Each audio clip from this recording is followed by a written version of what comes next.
Sneeze with James Whittingham. Yeah, so I guess this is part 2, isn't it? Here I am. Still under siege in my house. Clouds are dark, and the year, it's coming to an end, okay? It's coming to an end, and it can go fuck itself. 2020, you can, honestly, you know, just disappear. I just want to forget you, man. You son of a bitch. You fucking stupid year. I've had it with you. Oh, God, I had dental surgery. Not surgery. I had a fucking thing that I can't open my mouth and scream anymore. I tried to eat a banana just now. It was a perfect banana. I never eat bananas unless they're perfect. And it's been, I don't know, I hate to say it, it's been months. It's been months since I had a banana. And there it was. I walked downstairs. There was a perfect one on the table. And I couldn't eat it. And you might say, Jimmy, you could have sliced it. I hate sliced bananas. I don't know what it is. I just have to eat them whole. It's not sexual. I just don't like sliced bananas. I barely like bananas to begin with, but this was the perfect banana, and it's gone to waste because I can't open my mouth. You can only open it enough to eat a potato chip. And that's it. Ow, ow, ow. See, I'm trying. Ow. Anyway, they saved my tooth.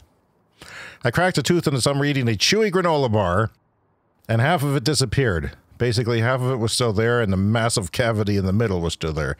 So what they did is they drilled out the cavity and filled the cavity and molded that cavity filling into a tooth. Now I have a tooth, and it only cost me, yeah, $80 after insurance, or $60. You know, and it was a good deal. I have my tooth back, and it's not cold and sensitive anymore. Happy about that, but I can't eat bananas, and I don't know, the way my body is, everything takes 9 months to heal now. And I don't know if I can get over this jaw thing being sore, because I didn't go to my normal dentist. I went to a sub-dentist, somewhere between a hygienist and a real dentist. Everybody said, oh, you'll love her. You'll love her. Well, guess what? The filling, the freezing didn't take. The freezing did not take. She had to, oh, it hurts so much. I hate the painful drill on my cavity. It goes back to when I was a kid. They used to do that, not giving me enough, and I didn't care. I didn't know you can ask for more. Well, I'm an adult now, god damn it. Been one for some time, and I asked for more filling. Not more filling, I can't even think. I asked for more freezing, and they kept giving it to me until I didn't feel nothing. But then they said, open wider, open wider. I haven't had that for a long time. The good dentist, the good hygienist, they don't need you to open hardly at all. But not her. No. And then she got nervous, and she was in a hurry. Open wider, and ow, now I can't open it all. No more bananas for James. If I was a monkey, I'd be dead by now. Honest to God, I'd be dead. Unless you could survive on nits off the other monkeys' backs, which you could you need a lot of nits, though. It's just that the virus where I live is now almost as bad as it is anywhere in the world on some days. It's just terrible. The positivity rate, all that. And the fact that somebody in their 30s died today, in their 30s. Ha!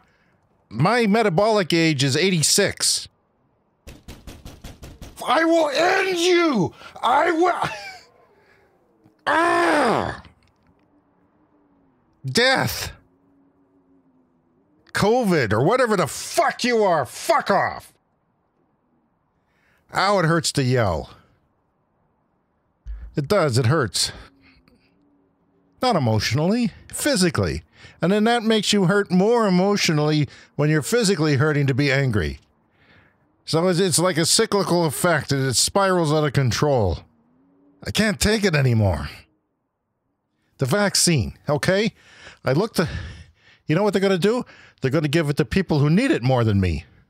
They're going to give it to teachers. They're going to give it to hospital workers. Okay, fair enough. Hospital workers, fair. Old people, fair. Okay? But we have to start balancing James, who is fat as fuck at 54, and some 90-year-old who's not going to live more than a year. Okay?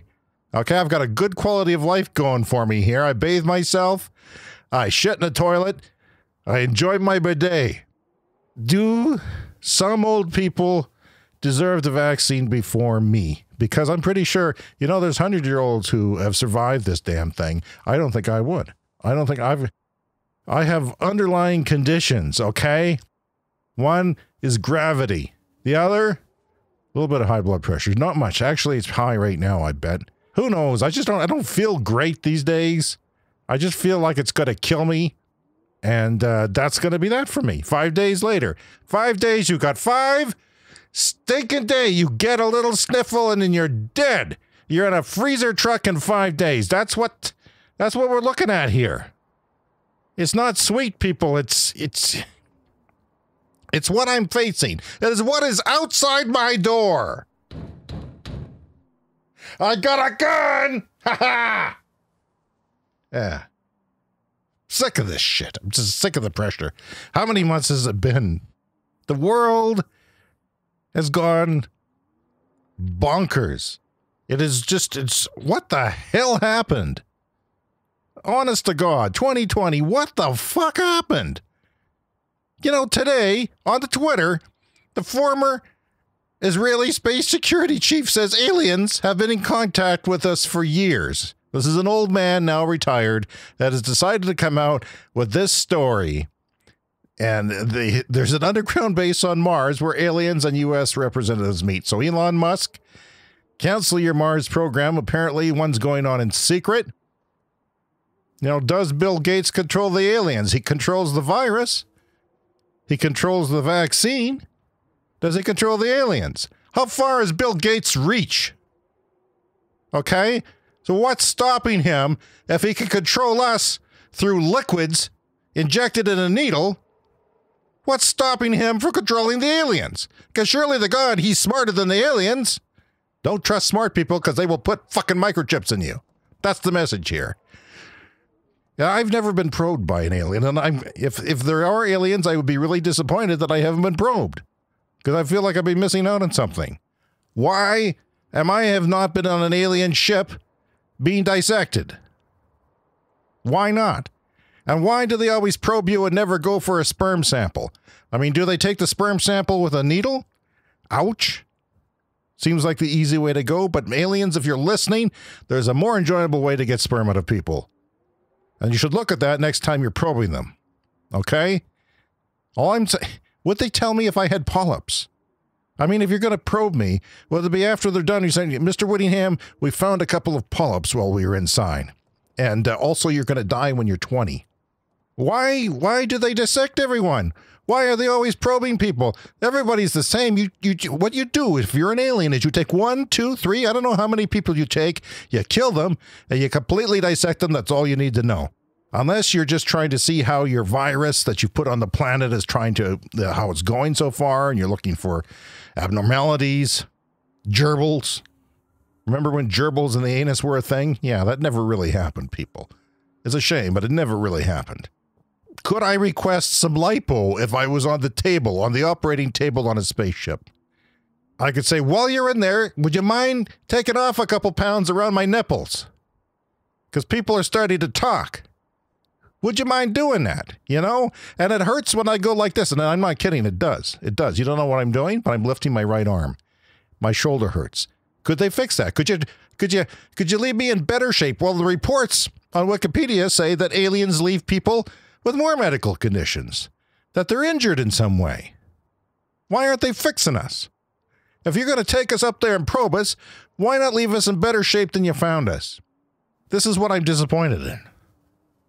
Now, the trick with alien abductions is to stay awake and to stay lucid.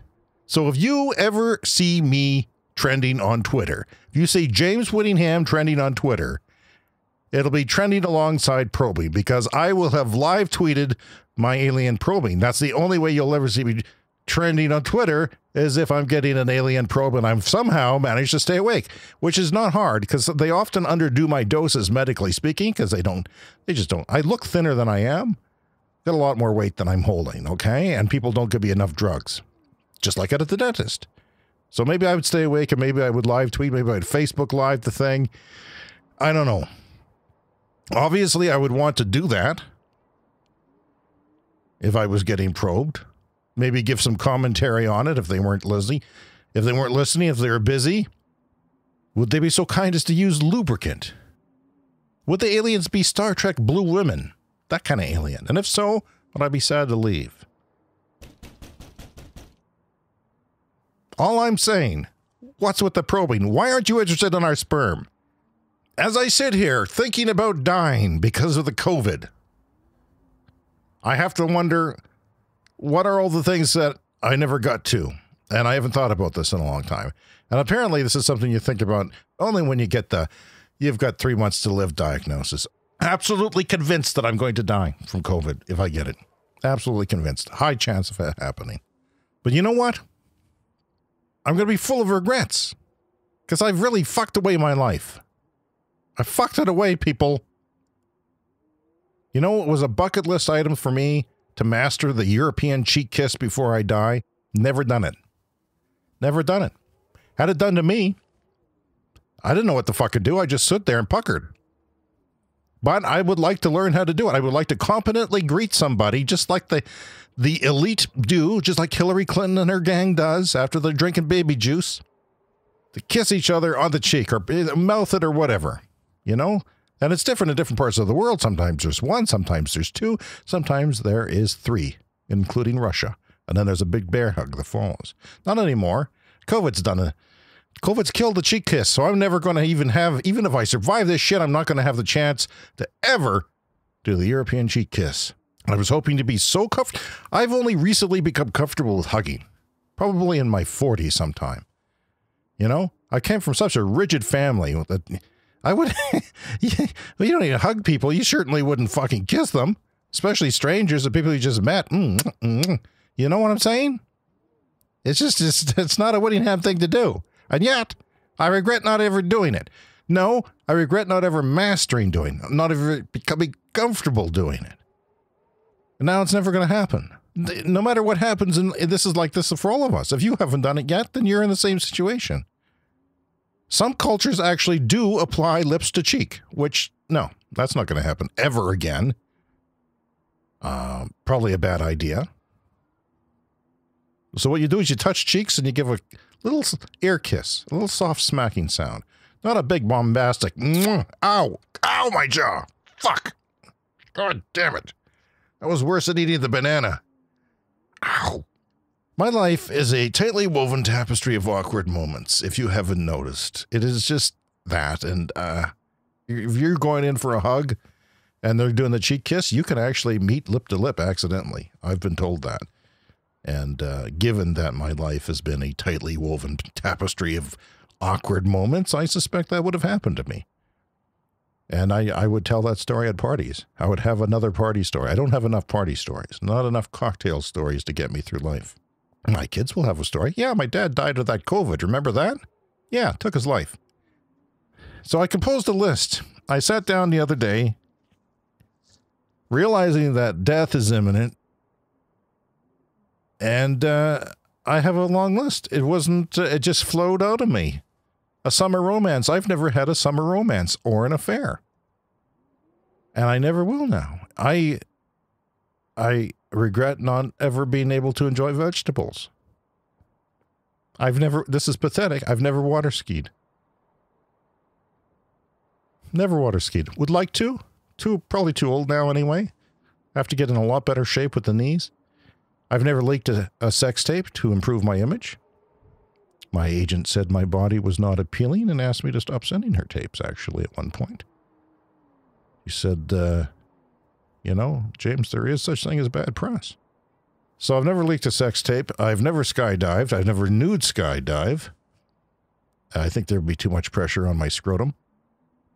In fact, I think I've seen nude skydivers. You know, when you're going down rabbit holes on YouTube and you're looking, oh, what's it like to skydive? And suddenly you're looking at nude skydivers and you're thinking, that scrotum's got to be very painful right now. In fact, it's probably going to be elongated for the rest of that guy's life. Probably going to hang around his knees. It's going to get stretched so bad. I've never learned another language. Not one. I barely learned English, as you know. I've never led a police car in a chase while shirtless.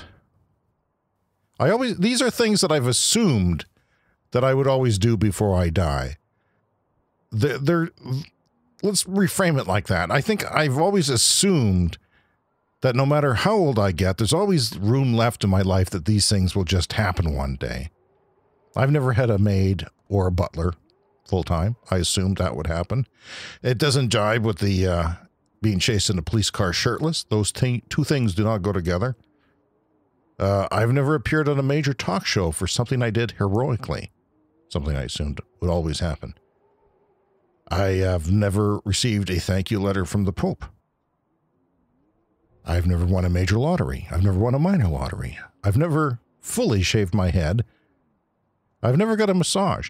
You know, I must be the only 54-year-old man in the middle class who has never had a massage, never had one. I always assumed it would be too unpleasant for the masseuse. It'd be like trying to push a Volkswagen made out of Play-Doh up a hill. That's what it'd be like. I've never come to enjoy hard liquor.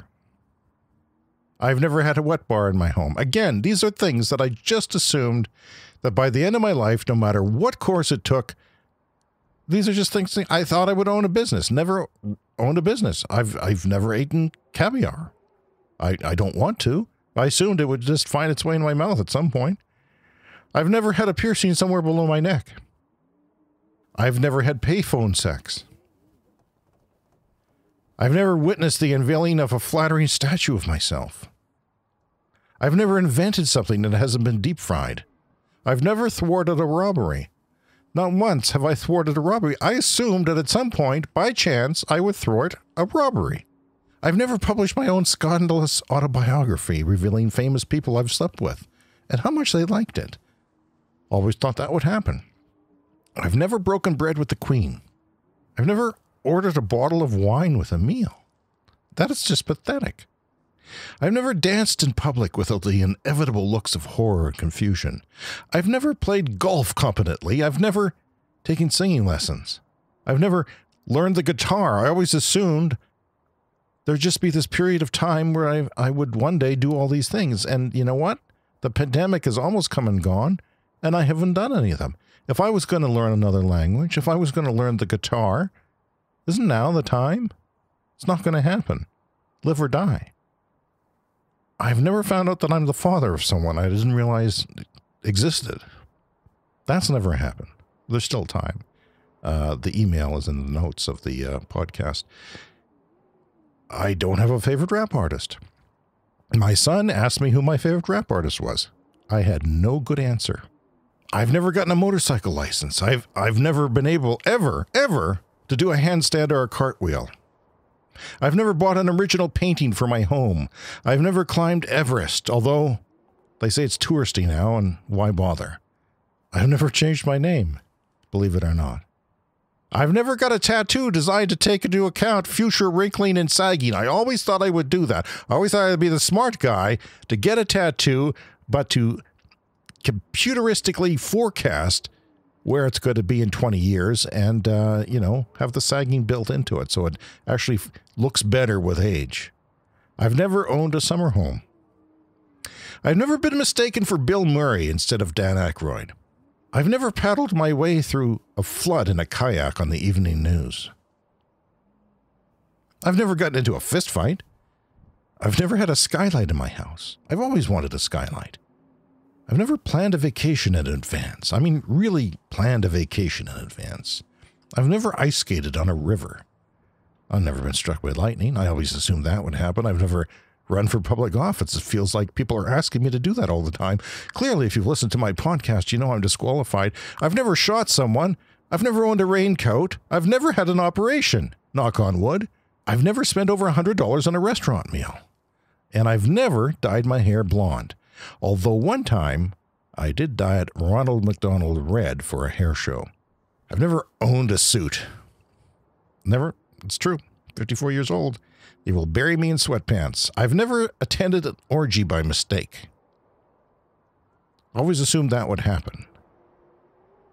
I've never had braces. I've never broken a bone. I've never slept well in a tent. I've never owned a red car. Never learned how to use chopsticks. I mean, we're not living in 5000 BC. Why do people use them? I feel obliged to use them, like I'm culturally inept if I can't use What if they started with twigs? Well, now we have forks, people. Come on. But still, I feel stupid for never being able to use chopsticks. I've never ducked while getting out of a helicopter. I've never said the wrong thing to a mobster. I've never had a separate set of dishes for company. I've never asked for directions.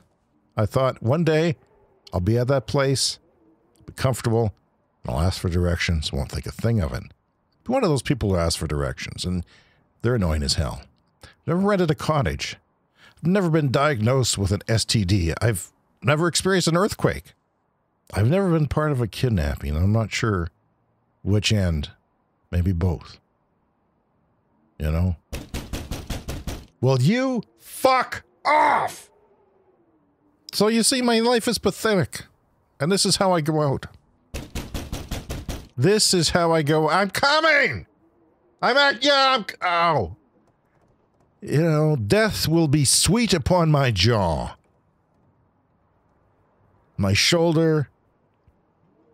You know, and everything else that hurts. The fact that I can't bend anymore. So what? I'm coming, COVID. I'm coming. It's over now. It's all over. Nothing matters anymore. I give up. It's been stupid. The world has gone to shit. And I shall open my door to death. Come with me. Hold on! God. You wanna meet the end of my shotgun, you son of a bitch. Oh. What the fuck? Oh?